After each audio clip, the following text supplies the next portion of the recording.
السلام علیکم ناظرین، میں عابدہ بیگم آپ سب کا اپنے چینل پر استقبال کرتی ہوں۔ تو چلیے وقت ضائع نہ کرتے ہوئے چلتے ہیں اپنی ویڈیو کی طرف۔ بسم اللہ الرحمن الرحیم۔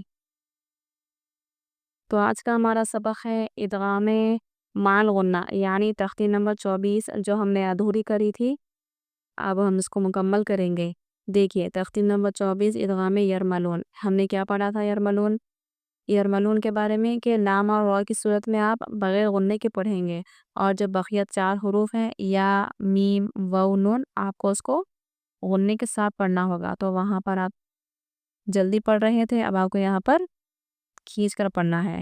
دیکھیے مشق نمبر با، یعنی کہ دوسرا ادغام مع الغنہ۔ مع کا مطلب ہوتا ہے مع کا مطلب ہوتا ہے ساتھ۔ ادغام مع الغنہ یعنی کہ غنے کے ساتھ، تنوین یا نون ساکن کے بعد، جیسے کہ میں نے آپ کو بولا ہے کہ تنوین و نون ساکن کے 4 قاعدے آتے ہیں۔ ایک آتا ہے اظہار، جہاں نون ظاہر کریں گے۔ دوسرا آتا ہے اخفا، جہاں آپ نون کو ناک میں چھپائیں گے۔ تیسرا آتا ہے اقلاب، جہاں آپ نون کی آواز کو میم سے بدل دیں گے۔ اب یہ چوتھا ہے جہاں پر آپ نون کی آواز کو غنہ کریں گے، یعنی کہ آواز کو روکیں گے۔ روکنا الگ ہوتا ہے اور اخفا کرنا یعنی کہ چھپانا الگ ہوتا ہے۔ تو ان دونوں کے فرق کو اچھے سے سمجھیں آپ، اور پڑھنے میں غلطی نہ کریں۔ اخفا کا مطلب ہے نون کی آواز کو چھپانا، اور غنہ کا مطلب ہے نون کی آواز کو روکنا ناک میں۔ چلیے نون ساکن کے بعد حروف یرملون میں سے یا واو میم نون یومن، یہ ورڈز یاد رکھنے کے لیے اس کو ایسے ملا کر بتا رہے ہیں۔ آپ یؤمن بھی یاد رکھیں گے تو آپ کو جلدی سے یاد آ جائے گا کہ یا واو میم نون، ان کو آپ کو غننے کے ساتھ پڑھنا ہے۔ ٹھیک ہے ناظرین؟ تو دیکھیے دوسرے کلمے میں یعنی آگے والے تنوین کے بعد کبھی بھی تنوین یا نون ساکن کا قاعدہ ہوگا تو ہم بعد والے حرف کو دیکھیں گے، آئے تو غننے کے ساتھ ملا کر پڑھیں۔ اس کو ادغام مع الغنہ اور ادغام ناقص بھی کہتے ہیں۔ تو زیادہ تر ہم ادغام مع الغنہ کا ہی استعمال کریں گے، تو آپ بس یہ ایک نام یاد رکھ لیجئے۔ تو دیکھیے یرملون کے آپ کو 2 قاعدے ہو گئے ہیں، ایک میں آپ کو غنہ کرنا ہے اور ایک میں آپ کو غنہ نہیں کرنا ہے۔ غنہ نہیں کریں گے تو کیا کہیں گے؟ ادغام بلا غنہ، اور وہ صرف 2 حروف ہیں لام اور را۔ اور جہاں آپ کو غنہ کرنا ہے ادغام مع الغنہ، آپ کو وہاں پر ملیں گے 4 حروف یا واو میم نون۔ دیکھیے ادغام یا یعنی یا کی مشق، آواز کو روکنا ہے آپ کو۔ خیر یرہ، غنہ کے ساتھ پڑھنا ہے۔ لقوم یوقنون، لقوم یوقنون، حروف مدہ ہے اس لیے آپ کھینچ رہے ہیں، اور قو یہاں جلدی پڑھیں گے کیونکہ یہ واو حرف لین ہے۔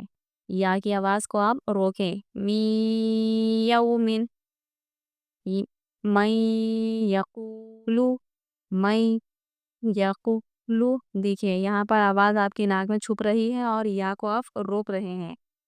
وجوہ یومئذ ان یشاء، یہ مد حروف مدہ سے تھوڑا زیادہ کھینچ کر پڑھتے ہیں۔ ٹھیک ہے ناظرین؟ تو دیکھیے آگے ادغام واو، یہاں پر واو کی مشق بتا رہے ہیں۔ الہا واحدا، جب ہم واو کو پڑھیں گے تو آواز پوری طرح سے گول کریں گے، یعنی واو کو پوری طرح سے ادا کریں۔ الہو ایسے نہ پڑھیں، الہا پوری آواز پوری گول اچھے سے۔ الہا واحدا، رحیم ودود ان وہبت من ورائہم جنات وعیون۔ دیکھیے تنوین کے بعد یومن، جیسے آپ نے اوپر دیکھا ہے یؤمن، اس میں سے واو آیا ہے اس لیے آپ کو غننے کے ساتھ پڑھنا ہے۔ موعدہ، موعدہ، دیکھیے ادغام میم یعنی کہ میم کے ساتھ۔ رسول من اللہ صراطا مستقیما، رکنا ہے آپ کو، آواز کو روکنا ہے۔ رحیق مختوم، خا کو اچھے سے ظاہر کریں۔ رحیق مختوم، خا کو خا ہی پڑھیں، قاف کی آواز مق ایسی آواز نہ نکالیں۔ رحیق مختوم، صاف آواز کے ساتھ۔ من مثلہ، اب یہ دیکھیے ادغام نون یعنی کہ نون ساکن کے بعد نون آئے گا تو کیسے پڑھیں گے؟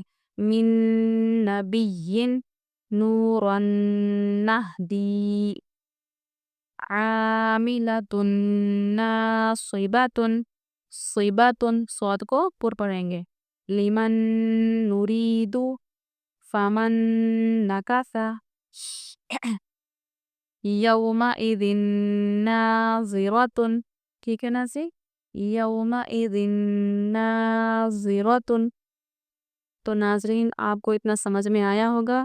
میں آپ ایک مرتبہ پھر سے آپ کو بتاتی ہوں کہ تنوین مع روئے ساکن کے 4 قاعدے ہوتے ہیں. اس میں سے ایک آپ ظاہر کریں گے, دوسرا آپ ناک میں چھپائیں گے, تیسرا آپ آواز کو بدل دیں گے میم کے ساتھ, اور چوتھے میں آپ کیا کریں گے, غنہ کریں گے. لیکن 2 جگہ پر آپ غنہ نہیں کریں گے. اس کے یرملون میں سے جو لام اور را آئے گا وہاں پر غنہ نہیں ہوگا, باقی 4 کو آپ غنے کے ساتھ پڑھیں گے. تو یہاں پر یہ 4 قواعد کمپلیٹ ہوتے ہیں ناظرین. تو ہم کل پھر ملیں گے اپنی اگلی ویڈیو میں, تب تک کے لیے اللہ حافظ.